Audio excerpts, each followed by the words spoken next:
like Benedict was really attractive and interesting. So I was like, okay, yeah, duh, I'm gonna watch his season, of course. But I will say that my favorite Bridgerton season has been season two. Season two with Anthony and Kate. Oh, I love that. I love that season so much. Like, I've rewatched that season like a bunch of times, and it's the only one I rewatched so far. I will say that I think the season, Benedict season, does have like rewatchability for me. Like, I might actually end up watching that one again because I liked it. So, but season two was everything. I think I really just think Jonathan Bailey was like the main like drawing, like what drew me to that season the most. Because I mean, hello, like let's be so for real. But the storyline was also really good. I liked that like yearning, but we can't be together, but we love each other. I don't know, I just really like that one. Season one, obviously it's like the first season of everything, so you can't like discredit it. I mean, it got the show like its popularity and it started everything, but I don't know, it's not something that I'm drawn back to.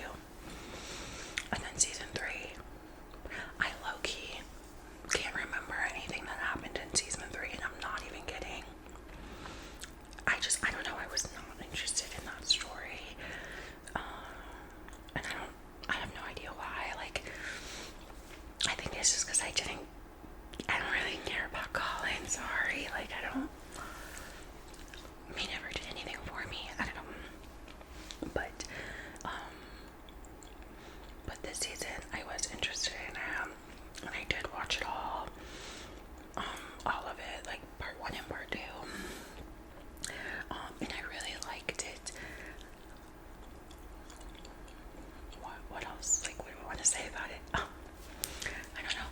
I really enjoyed the like, I guess the like discussion on class and like society and stuff, which I think like every season has its thing. It's like main moral, like dilemma or whatever. But I like this one because I think, I mean, you know, most of the people that watch Bridgerton, like, we're not gonna relate to the Bridgertons. Like, we're not rich or like high status or anything. So I think we'll mostly relate to like Sophie, obviously, and her issues. So I think it was nice kind of seeing like you know, that class dynamic and what that did for their relationship. Also, I don't know, like, it's like I like stories where it's kind of like a hidden person. I will say though,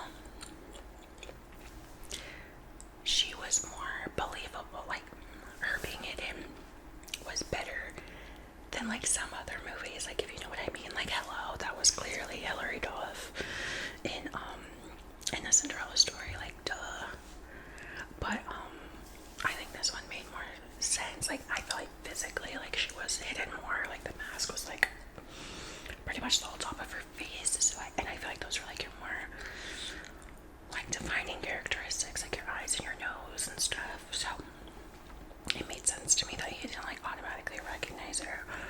But then also it goes back to that same point of like, well, she's a maid, they're invisible. Like, it's not like if he would have seen her or anything, like he would have put them together. Like, he would have never done that. So to me it made sense.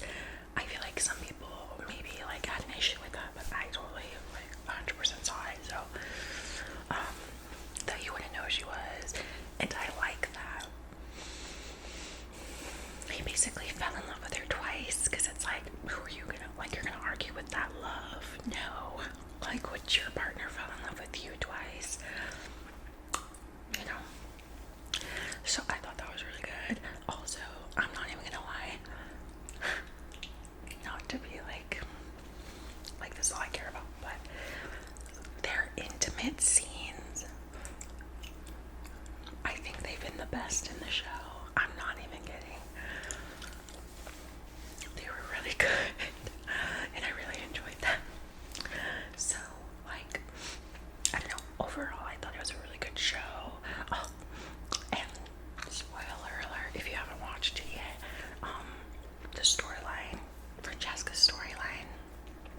with John.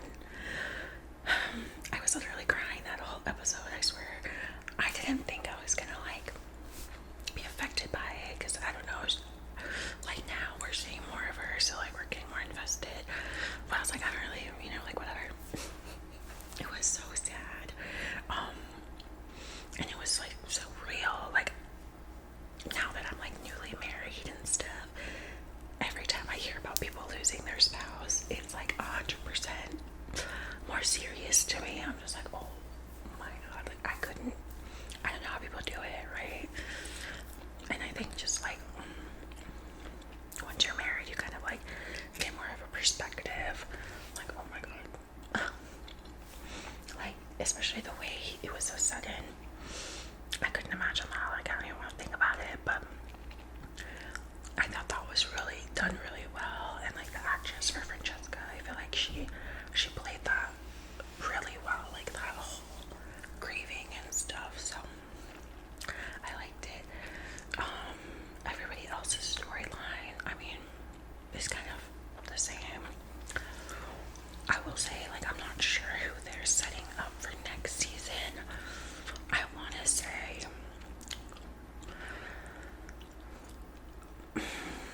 you would think Francesca, right? Because she kind of had the most, screen time, I think, besides like the main couple. But I don't know. It's like, unless they're gonna do a time jump, how are they gonna make her fall in love with somebody else next season? Like, I don't know. It just seems a little sudden. Obviously, you can't like comment on people's grieving process, but for her to be next season, I feel like it would be really sudden, and I think a lot of people would just be kind of like, her husband just died, like what's going on? So I'm leaning more towards Eloise, especially since she kind of at the end, you see that she's more open to like love and marriage and like what it really is for people. And I think she's starting to see, and she's not having such like a really negative take on the whole thing. It's kind of like, yeah, people love each other, like, okay, like it's not the end of the world to find love and like get married, obviously, if you want to. So I think I'm gonna go with her, and then I would say probably Francesca after, just because it'll give her time to like grieve and like get that like simmered in and like let her grieve and like move on and stuff, if she is gonna move on. So that's my take on that. But overall, I really liked this season. Of course, nothing beats season 2 for me, so but I would say if I had to rank them, it would be season 2, season 4, season 1, and season 3. I'm sorry, I really just like, maybe I need to rewatch season 3, but even when I was watching it, I was just like, okay, so, but, there's like a loud car outside.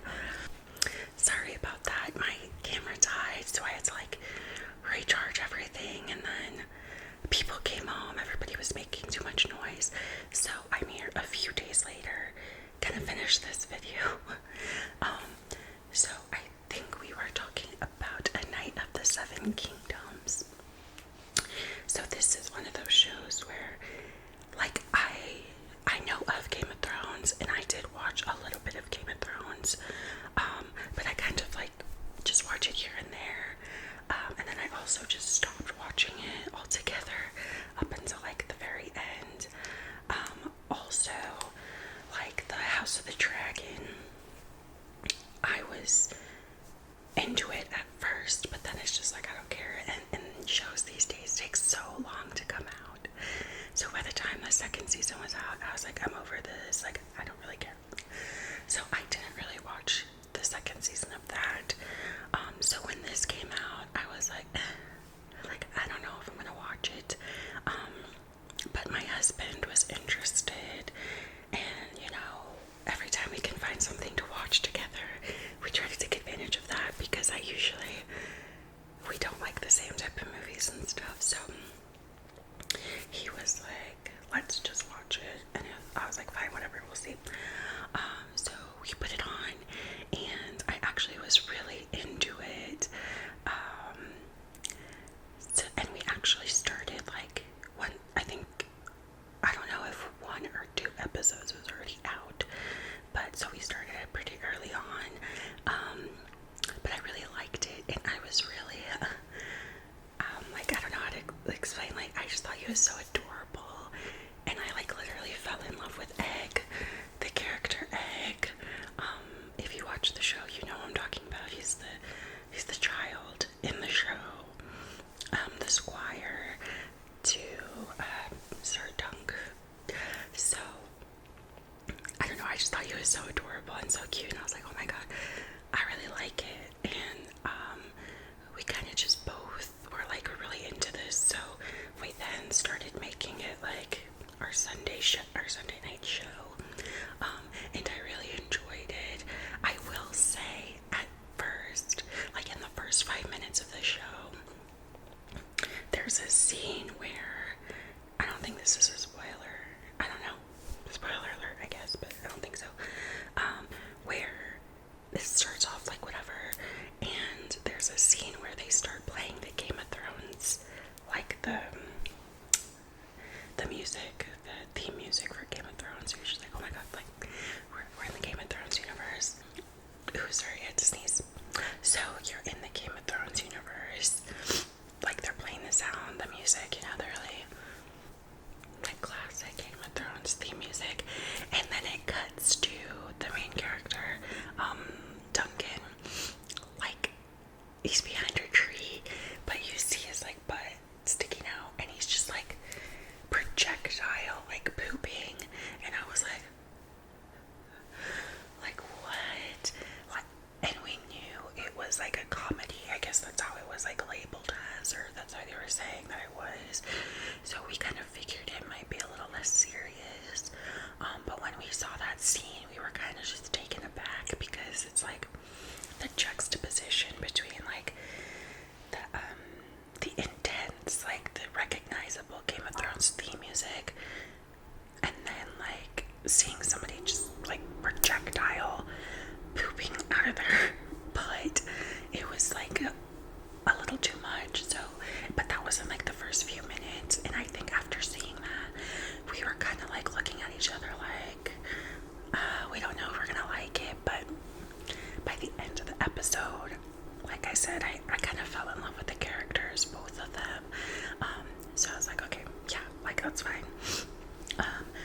And by this point, the whole show is like, the first season's already done, and it was really good. What's great about it, like if you want to watch it and you're not sure, is one, I don't think you have to be like into the whole Game of Thrones like lore to watch it. Like sometimes it's kind of interesting to know like who's who and who they're related to, but you really don't need to know anything. I mean, maybe like the basics, like who are the Targaryens, stuff like that. But really, I feel like you can go into it kind of blind. And then also is that the episodes are like 30 minutes long only, so it's really not that big of a commitment. So you can watch the first episode, and if you're not into it, it was only 30 minutes of your life.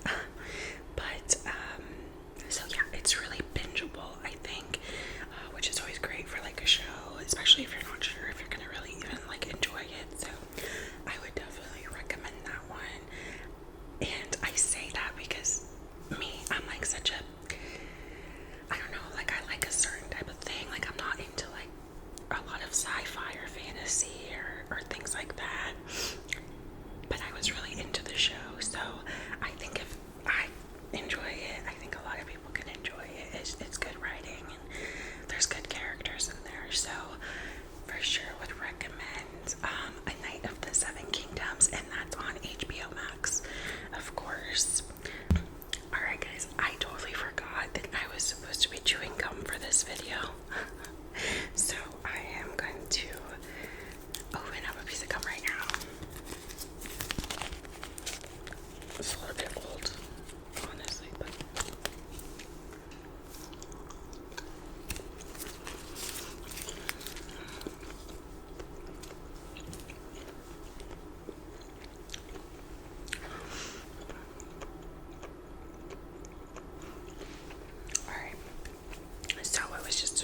a few minutes of no gum chewing, but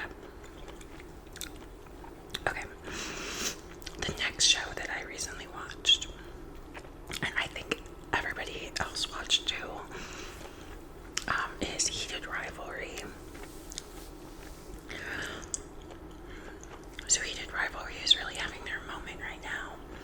It's so popular. The stars are like blowing up. What is it? Hudson Williams and Connor Story. They're like blowing up. And I didn't watch it that long ago. It was like, I don't know, like maybe a month ago was the first time I watched it.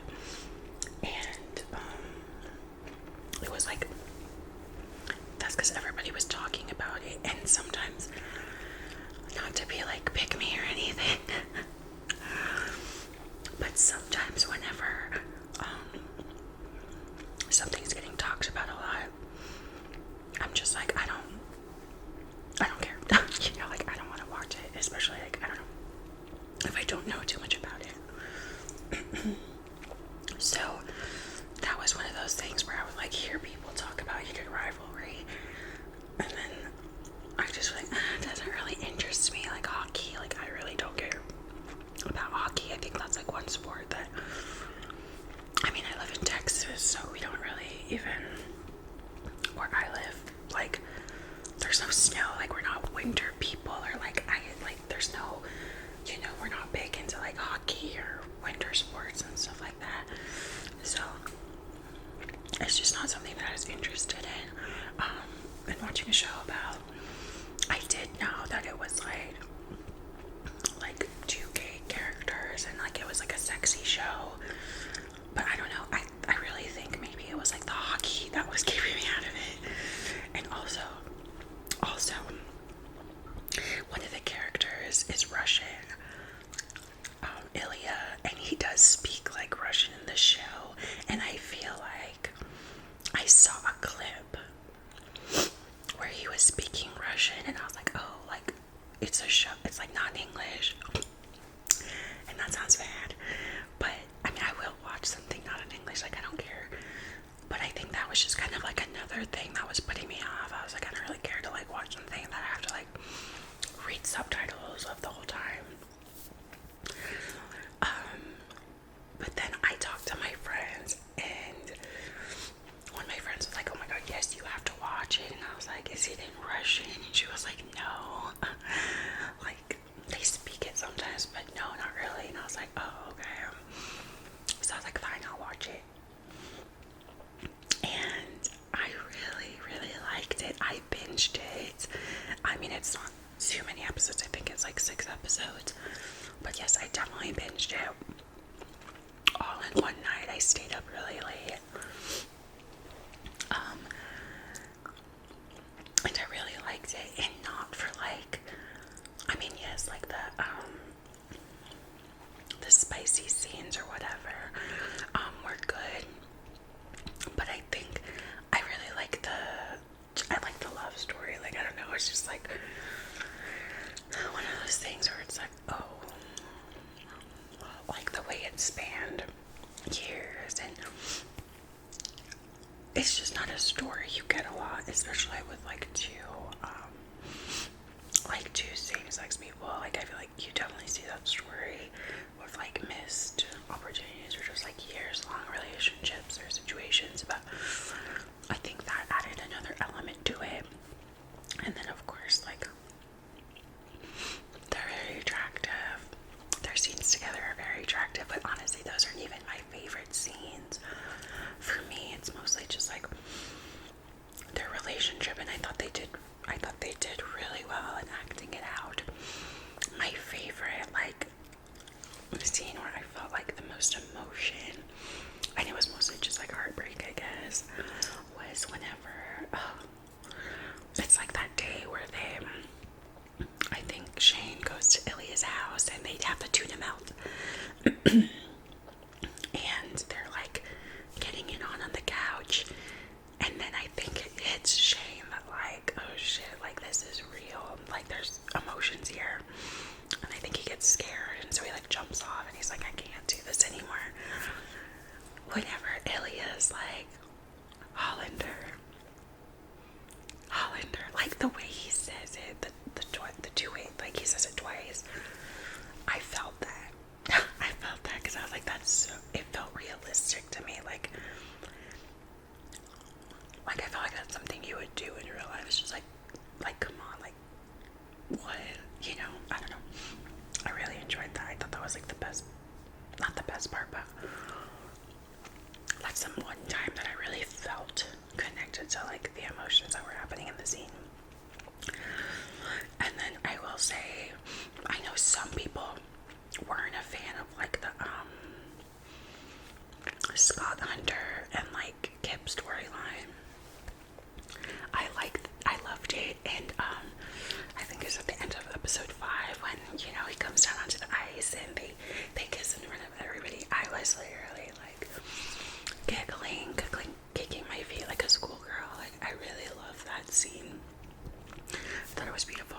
The music and everything, and just everybody, like Shane and Ilya and everybody watching on the TV. I don't know, I loved that scene. And I really appreciated that storyline. So I'm 100% like into that relationship, and yeah, I really love the show. And I can't wait for season 2 because I think it's confirmed that it's coming.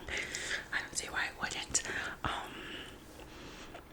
But yeah, I'm very excited, and I really like that show. So I would also recommend that one.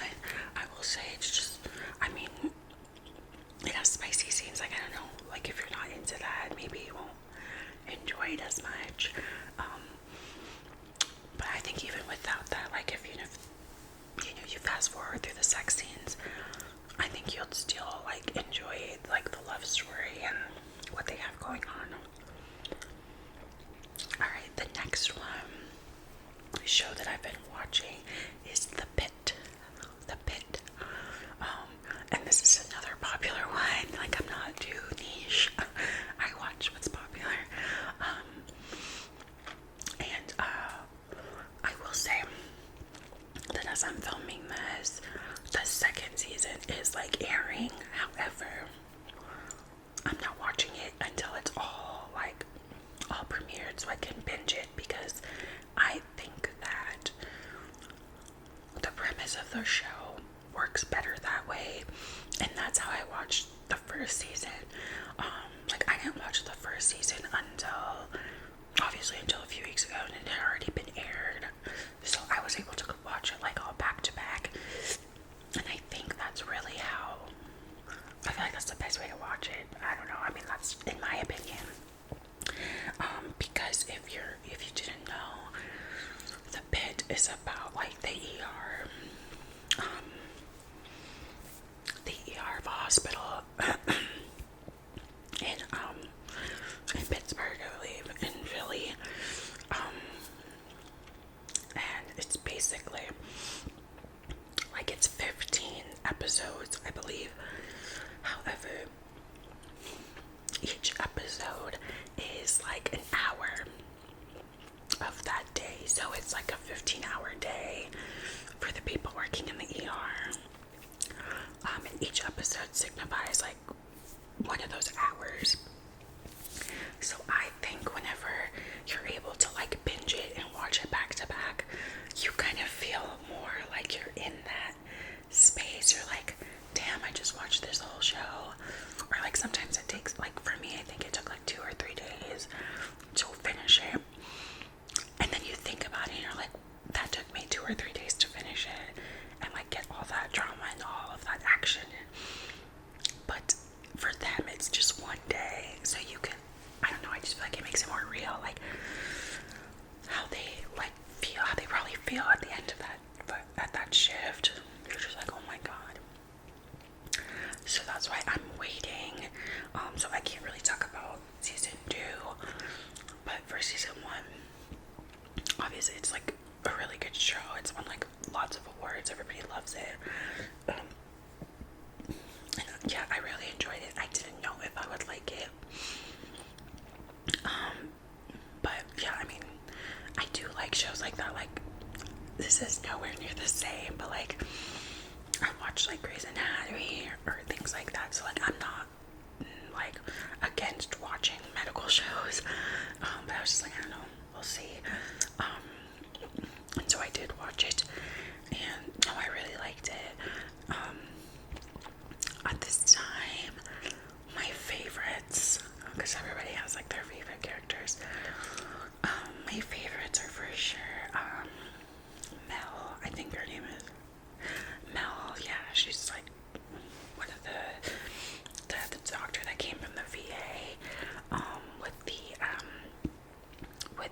special needs sister. I love her. I think she does have like a little bit of,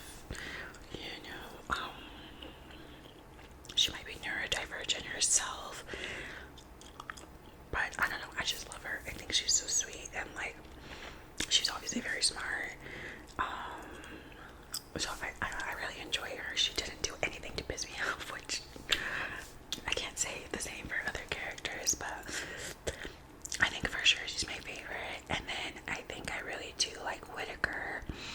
I felt so bad for him whenever he was just like constantly having to change his scrubs, because he would get like, I don't know what were the different things. It would just be like blood, and then like I think it was urine, and I don't even know what else he got onto him. He's just so like endearing in a way. You kind of want him to have like a really good day, or just like feel better. I will say a character that I could not stand, and I know she has a lot of defenders, but I really did not enjoy Dr. Sandoz. I don't know, I just don't like her attitude. I'm sorry. And I thought she was just being really like in real life, if I had to work with her, I'd be like, oh my, like I'd be rolling my eyes like every 2 seconds. I don't know. Just the way she would just, maybe that's just a me thing. I don't know. I just didn't really like her. And then everybody else was like fine. Like I didn't have issues with anybody. Of course, like Robbie is like the main man. Obviously he's great, and I think, he has his like own issues, but I feel like he's always, doing the right things for sure. But yeah, I really enjoyed it, and I enjoyed all the storylines. And it's kind of crazy, like, I know it's for a show, so it just felt like they had a lot of like intense things going on. But I'm like if that's what a real day is like ever like for somebody working in the medical field, like shout out to you guys. Like being a doctor is so cool, and I have like all the respect in the world for doctors, because it's like they go through a lot and they have to know a lot. Like there's a million and one things that could be going on with the person, and they're just supposed to know it off the top of their head. And I'm sure they have ways to like check and make sure and everything, and probably don't know every single thing, but I don't know, just even retaining a fourth of that information is really impressive to me. So shout out to doctors, nurses, everybody who operates these like emergency rooms and hospitals and things like that. Y'all are the real winners. But yeah, I'm just waiting for the rest of this season to premiere, and then I'm gonna binge. So I'm excited about that. Okay, this next one is a little bit of an older show, and I'm kind of done with it. Like I watched up to season 3, but I don't think I'm gonna finish it, to be honest. And that is The Bold Type. The Bold Type. Like I said, it's a bit of an older show, so its time has came and went. I just saw it and I was like, let's give it a shot. And it's fine. It's just kind of like I've never actually watched Sex and the City, but I imagine it's kind of along those lines, just like with younger girls who like work at a magazine and stuff, and just like the things that they're going through and whatever. And there's always like a lesson kind of in every episode.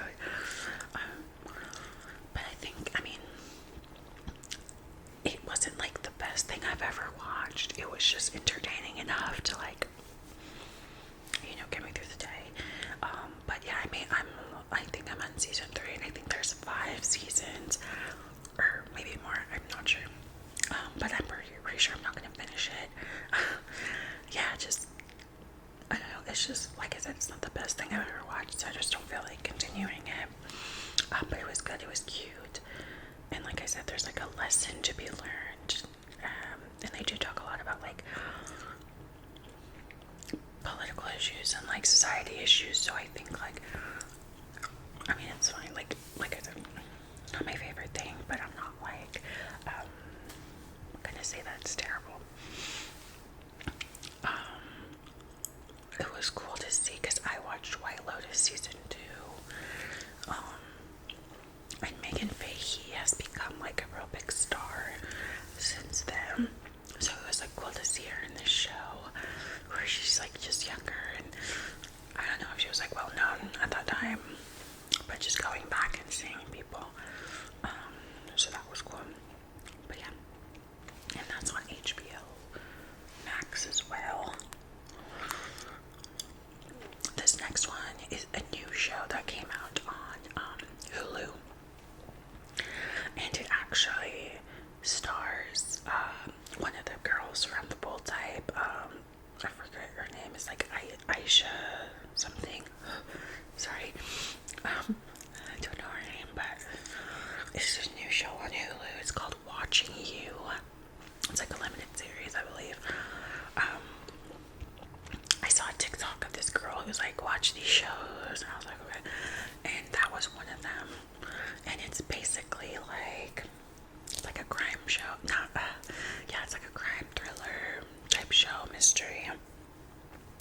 So basically the premise is like this girl cheats on her fiance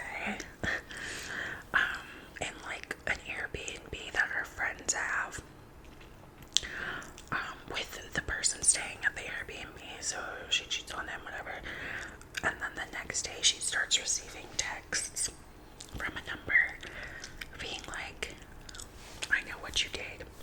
And then they send her a video of like her sleeping with the man who's not her fiance. So then she's kind of going on this whole thing of like, oh my god, she needs to find out who it is. And I'm not gonna like tell you the whole story, but it's good. I feel like it gets a little cheesy sometimes, or not cheesy, but like what is it called? Just what is it called when you kind of like know that's gonna happen? Predictable, I guess. But it's still pretty good, and like I said, it's a limited series, so if you just want something quick to watch, that's not like a huge commitment or whatever, I would definitely watch it. Like, it was interesting, I will say. So yeah, it's in Australia as well, so it's nice. But yeah, it's just like a nice little thriller crime show with like twists and turns, I guess. Nothing too crazy. Okay, and we have another show I've been recently watching, or I just finished binging the last season, is Tell Me Lies. Tell Me Lies. And this one is on Hulu as well. This is a big one. It's very popular on like TikTok and stuff. So this one, I feel like I started watching it. Well, obviously I watched it in season 1. But I feel like nobody was talking about it when I was watching it. I kind of just found it. I feel like it really like popped off like season 2 to season 3. But I feel like when I first started watching it, nobody was really talking about it. So I was kind of just in the weeds myself. Like, I found it and I was like, oh, this seems interesting. And honestly, yeah. The thing about the show is like, it's a hate watch for me almost. Like, I like the show, don't get me wrong, but I hate everybody in the show. So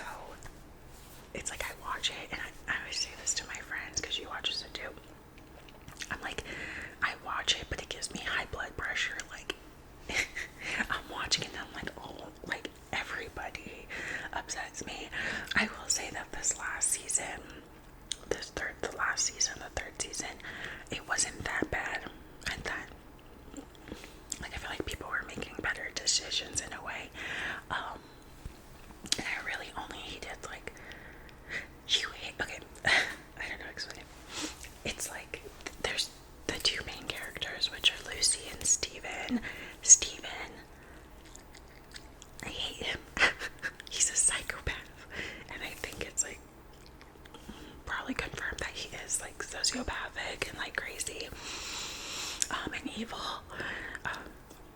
So when I watch him, it literally, like I said, it like raises my blood pressure. I'm just like, oh my god, I hate this guy. He's evil. Like, he's the worst person. And then in turn, I hate everybody else who still associates with him. I'm like, why are we with this? Like, why do we hang out with this man? Why is he still here in season 3? Like, because like season 3 is like the wedding of one of the couples, the friends, and it's like years in advance, so it's kind of like a flashback situation. And I want to say it's like 8 years later, 6 years later, I don't remember. But I'm like, this man is crazy. He's evil. Why? Why is he here at this wedding? Like, why do we still have his number? Like, block him, please. So yeah, it's just like, like I can't stand him. And to me, this is gonna sound mean, but like, I'm like, he's not even that attractive. But I guess the idea is that he's so like manipulative and stuff that like it really doesn't matter. And I will say the actor for him when he's not in character is like, he's okay, he's pretty cute. But I'm just like, we're really doing all this for this man. But obviously he's like manipulative and he tells you what you want to hear, and he like preys on you and makes you feel like you owe him something. So of course I understand all of that, but I'm just like, Lucy, get it together. And her too. Like, she really pisses me off, but at the same time it's like, you kind of have to feel bad for her because she clearly has like her own self-esteem issues and things like that. So it's like, if I was in her shoes and there was a Steven in my life, maybe I'd be going back to him and all this stuff. And obviously there's other drama like that makes it more high stakes, that makes it like she can't leave him because he has all this blackmail on her and stuff like that. So I understand like all of that, but I'm just like, ugh.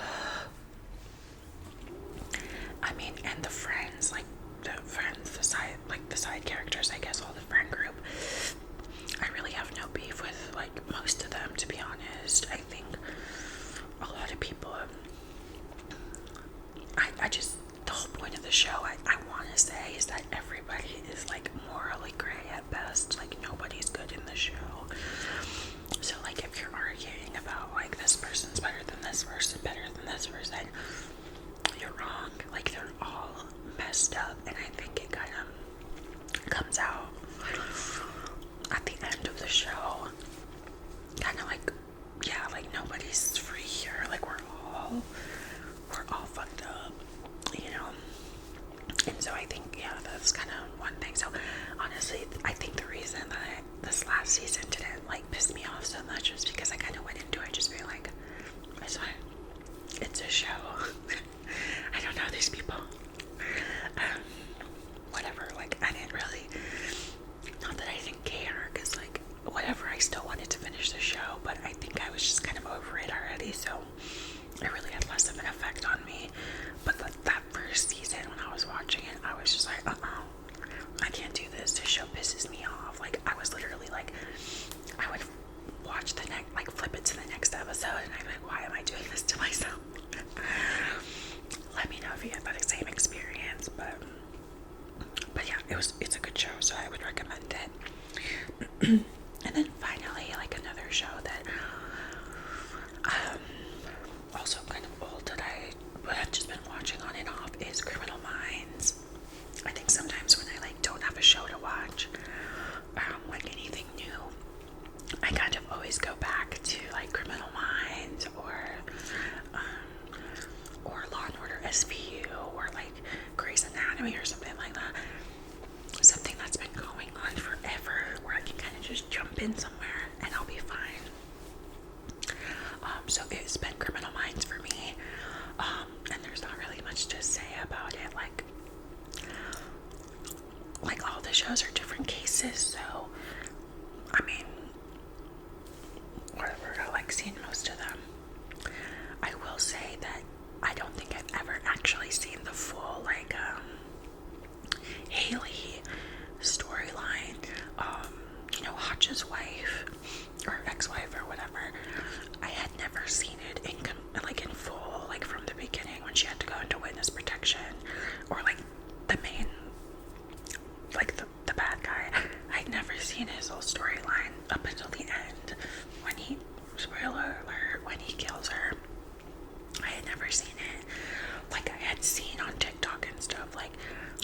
videos of him like calling her crying and things like that, but I've physically never seen all the episodes leading up to that. But this time around, I did see all of that, and I was crying, like I was bawling like a baby. I was like, oh my god, this is terrible. Because Hodge, like, he's very stoic, and so seeing him have this like whole situation with his ex-wife, and obviously his son was there and all these things, it was different. And yeah, I was crying. I'm very sensitive. I'll cry at anything pretty much, but yeah, no, that was really sad. And so I think that's like the one thing that I'm kind of glad to have seen this time around, because usually I'm just like skipping around, but it was good to see like that full episode, like that full series of episodes, and kind of get the full context of that. But yeah, so that's what I've been watching recently. Please let me know in the comments what you've been watching recently, or give me some recommendations. Right now, like I said, I'm just waiting for season 2 of the Pitt to finish premiering, and then once that's out and I watch it, I'm kind of like at a loss. Like, I don't know what else to watch. So if you have any recommendations, please leave them in the comments. But yeah, I hope you enjoyed this video, and don't forget to like and subscribe, and I'll see you on the next one.